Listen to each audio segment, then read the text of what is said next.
On a previous episode of Aviation Intrigue, we dispelled 5 myths about flying and aviation. Well, while I was out flying, I thought about a few more that you might be wrong about. Here's what they are. This is aviation intrigue.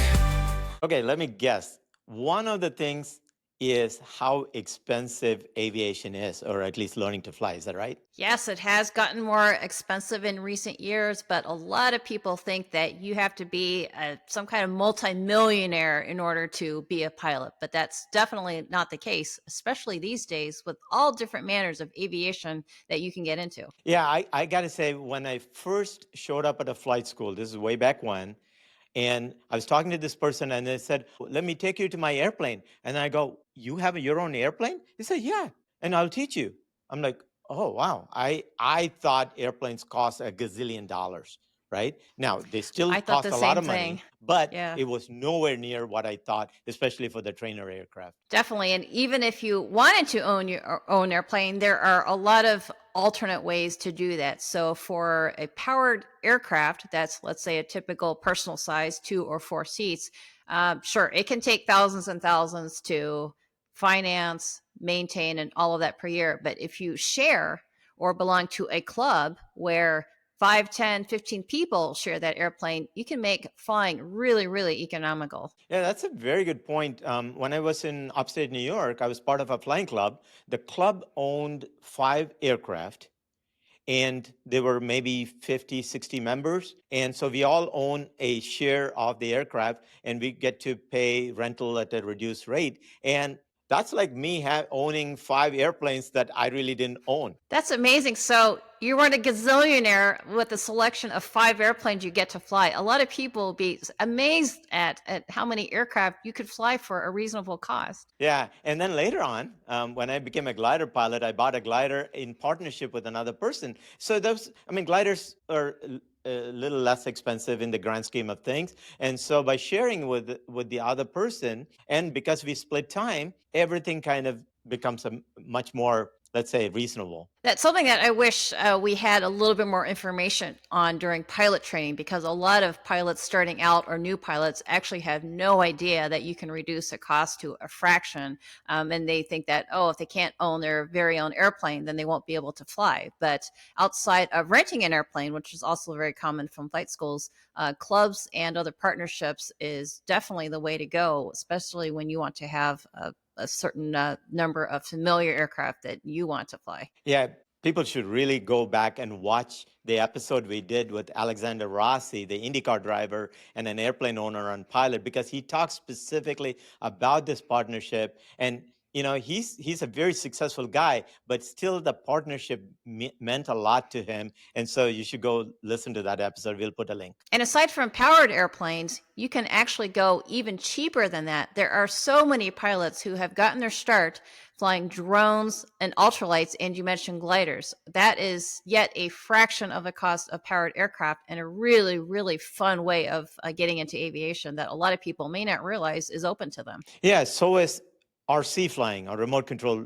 airplane flying. I know it's not the same as you piloting, but it's similar to a drone. And I know some RC people who are fanatical about it. Yes, whether they're actual aircraft pilots or not, RC flying and now with drones is becoming amazingly popular. And there is no more reasonable way of getting into aviation, because they are treated at a certain level of professionalism. When you get into things like commercial drone pilots, there are entire careers built on this. So getting your start with that kind of skill can be an amazing way to be in aviation. Yeah, and then the cheapest way probably is to get a flight simulator, right? Whether it's a Microsoft Flight Simulator or an X-Plane, and you can have in your own laptop and a little joystick, and there you are flying. And you mentioned simulators. That also makes pilot training even more economical as well. So it's great that you added that onto the list. Speaking of pilot training, let's move on to the myth number 2. I'm sure you hear that you're too old to learn to fly or too young to learn to fly. Yes, we talked in our previous set of myths that you had to at least be old enough or able to drive a car before you could learn to fly. But we've shown that that is not the case. You can start in your early teens or even sooner. And I do get a lot of questions about, well, what if I'm too old to fly? And I always say, you're never too old to fly. Yeah, I mean, we've routinely fly with people who are in their 80s, right? As long as you have reasonable health, reasonable eyesight, and good hand coordination, and you're physically able, there's nothing stopping you from flying. Yes, there are a lot of people who are in their 80s out there flying, and some of them actually had been flying since they were kids, which is really cool to meet these pilots because they've seen the history of aviation evolve in the decades since they were a kid many, many years ago. And to see them out there still flying on their own and still keeping active is really, really great way to live life in your 80s. In fact, there's a special club called the Flying Octogenarians, where if you're a pilot in your 80s, you get to be a member of that club. And then in terms of learning to fly, there are actually people in their 60s, 70s, 80s, probably even older out there actually learning to fly for the first time. So, like I said, it is never too late to start. Yeah, so there are no government regulations that will prevent you from flying when you're old. Everything becomes making sure that you medically qualify. There's nothing disqualifying when you're up there. Let's say you need insulin for your diabetes or you have seizures. There are a few very disqualifying medical conditions and medication. But other than that, as long as you're fit, you should be in good shape to go fly. That is excellent. And with some medical reform lately, they've opened up more typical powered airplanes, as we talked about, under reform, where you actually don't need that required FAA medical certificate in order to fly. And so that opens it up to a lot of people, I think, in the older ages who may have been concerned about that in the first place. Yeah, so which is the third myth that, or at least the concern that we hear from people all the time, is that do I need to be in perfect health to go fly? And the answer is sort of. In a way, yes. I basically say, well, the short answer is nobody has to be in perfect health to go fly. I think a lot of people are thinking about things like military pilots who do have to actually have a certain level of fitness and health, and there's an age limit there. But when you're out there flying for fun, not only is there no age limit, there are only a few medical conditions that would actually prevent somebody from flying. But I get a lot of questions about very common conditions such as high blood pressure, a hearing problem. You can even, and this surprises a lot of people, you can even have had something severe like a heart attack. And as long as you follow the FAA guidance for treatment, wait a few months and get that medical back if you want one, you can actually get back out flying again, even with that kind of medical history. And so people are really amazed to hear that you can have certain health problems and still get out there and be a pilot. Yeah, so to share my own personal story, for a very long time in my life, I had chronic migraines. And these were sometimes very, very severe migraines. And there was a time when I would get them several times in a month, and then the frequency kind of reduced. So the process I had to follow was that I have to go to a neurologist, I have to go to my doctor and get a list of the medications I'm in or what they're doing to treat it, whether or not the condition is stable or getting worse, and whether or not it really impacts any flying. And then I would take it to the flight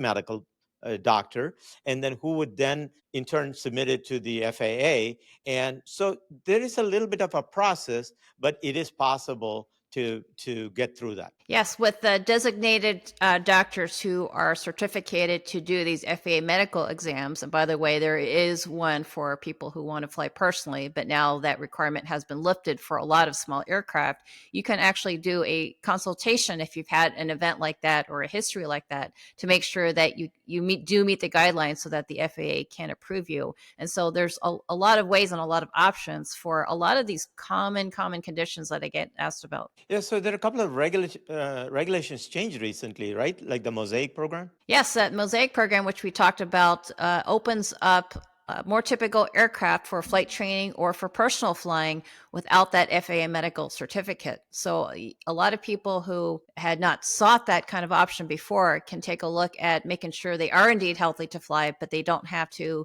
get that actual certification. And what you're doing is what we call self-certifying every time you fly that you are fit to fly, and that any health conditions you do have that you think might be a problem are treated accordingly. Yeah, we have to mention that self certification or self um, regulating is something that we do even when we are in excellent health otherwise, right? We make sure that we're not ill, that we're not taking any medications that could impair us, that we are not fatigued, that we have had enough to eat, we don't have other things on our mind. So we do this, we call it I'm safe checklist, and we do that either written or mentally every time we get into an airplane. Yes, and definitely anybody who just simply isn't feeling well, or even down to just a simple headache or a stomach ache, is not going to get out there and fly. So I think that people have done a really good job in terms of assessing themselves, whether they have a medical certificate or not. Yeah, I what surprises me is that common medications, let's say Sudafed or something,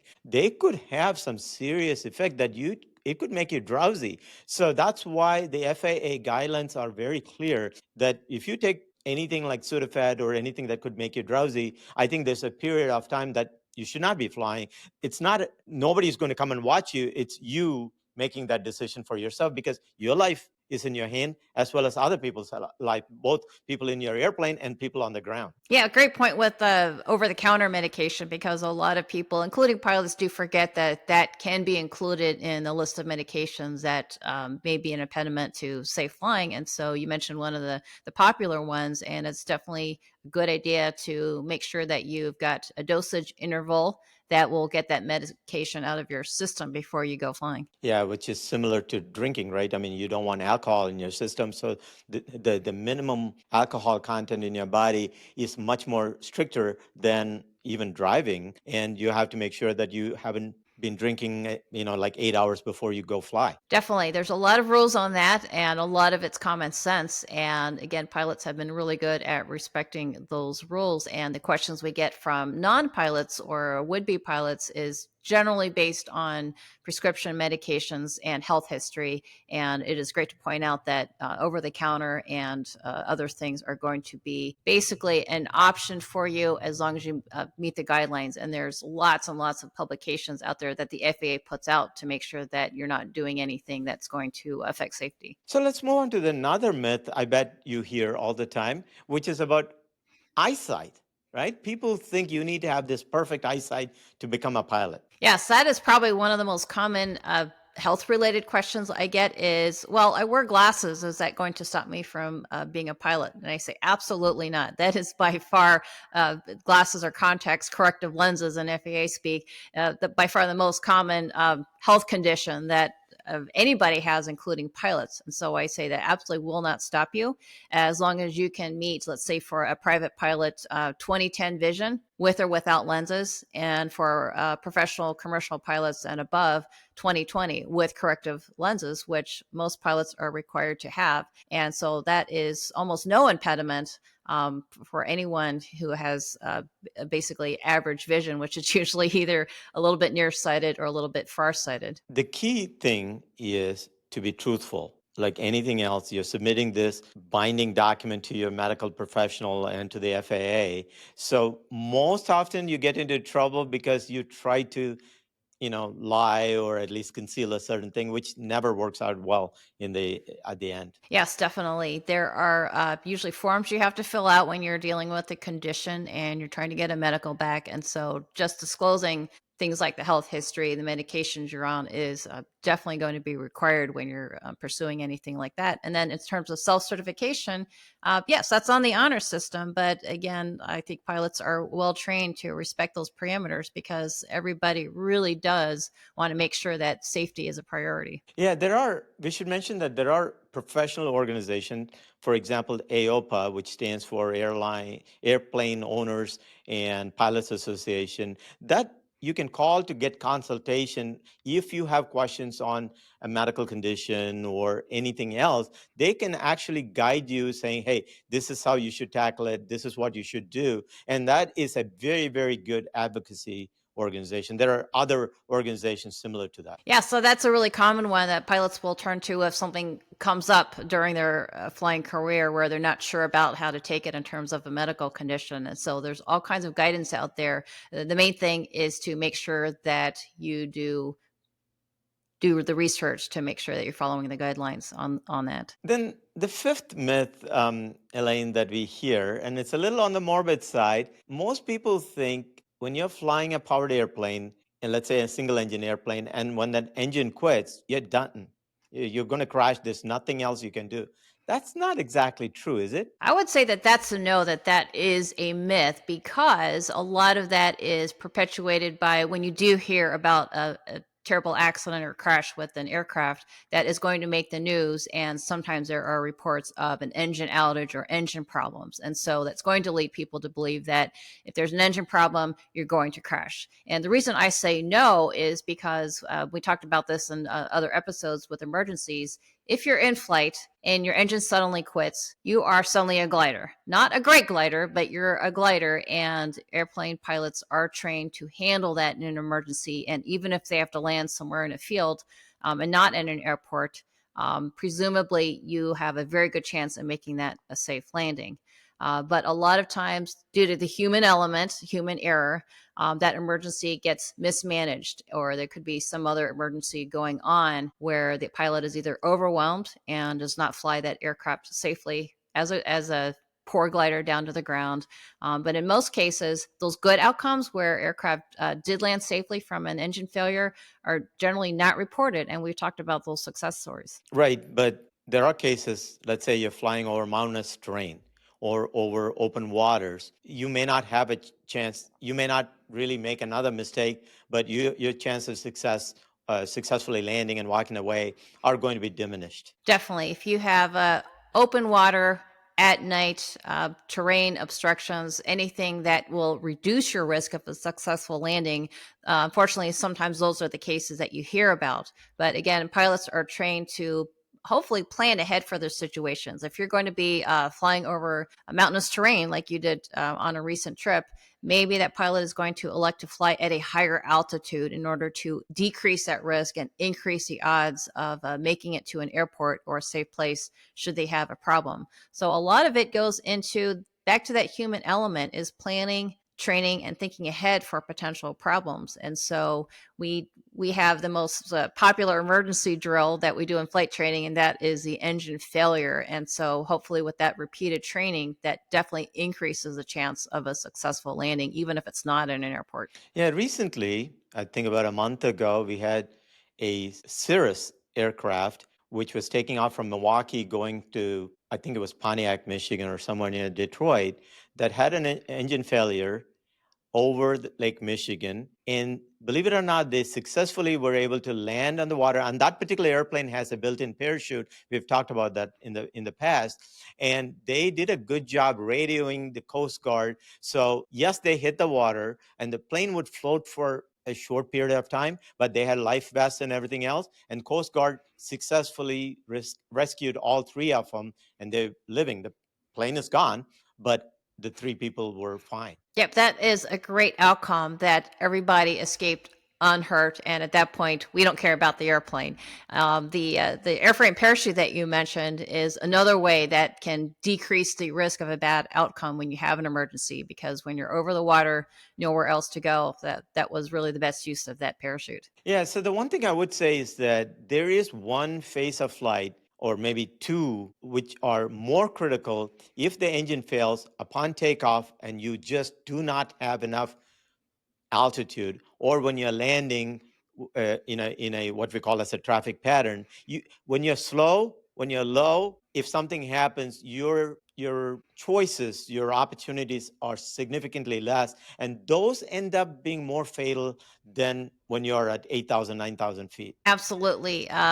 The chances of a worse outcome when you're at low altitude are actually very high. And that's where we unfortunately read about a lot of the fatal crashes, is where aircraft are very low to the ground, let's say within just a few hundred feet after takeoff, or almost coming back for landing for that matter. And the engine suddenly quits, instead of accepting the fact that you're going to have to land off field, maybe in a less than ideal field, a lot of pilots do attempt to turn around abruptly at very low altitude. And in most cases, that is not going to work out. And so accepting the fact that you have to sometimes land straight ahead with whatever is out there from a couple hundred feet is actually a lot more survivable than attempting to return to the airport. And so that is kind of another misperception there, that if you don't land in an airport, a crash that is fatal is inevitable, and it really is not. That's great. So you can be old and still fly. You don't need to be in perfect health.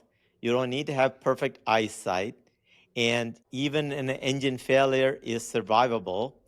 And you can manage the expense of learning to fly and owning an airplane. There are ways to get around all those things. So most people who probably thought otherwise probably learned from this that maybe there's another angle to it. Hopefully, this gets more people thinking about getting out there and experiencing flight. Have you learned something in this episode about flying that surprised you? Share your thoughts in the comments. Just a reminder that this is for educational and information purposes. And if you want to learn to fly, make sure you seek proper instruction. And this is not meant as a legal or medical advice either.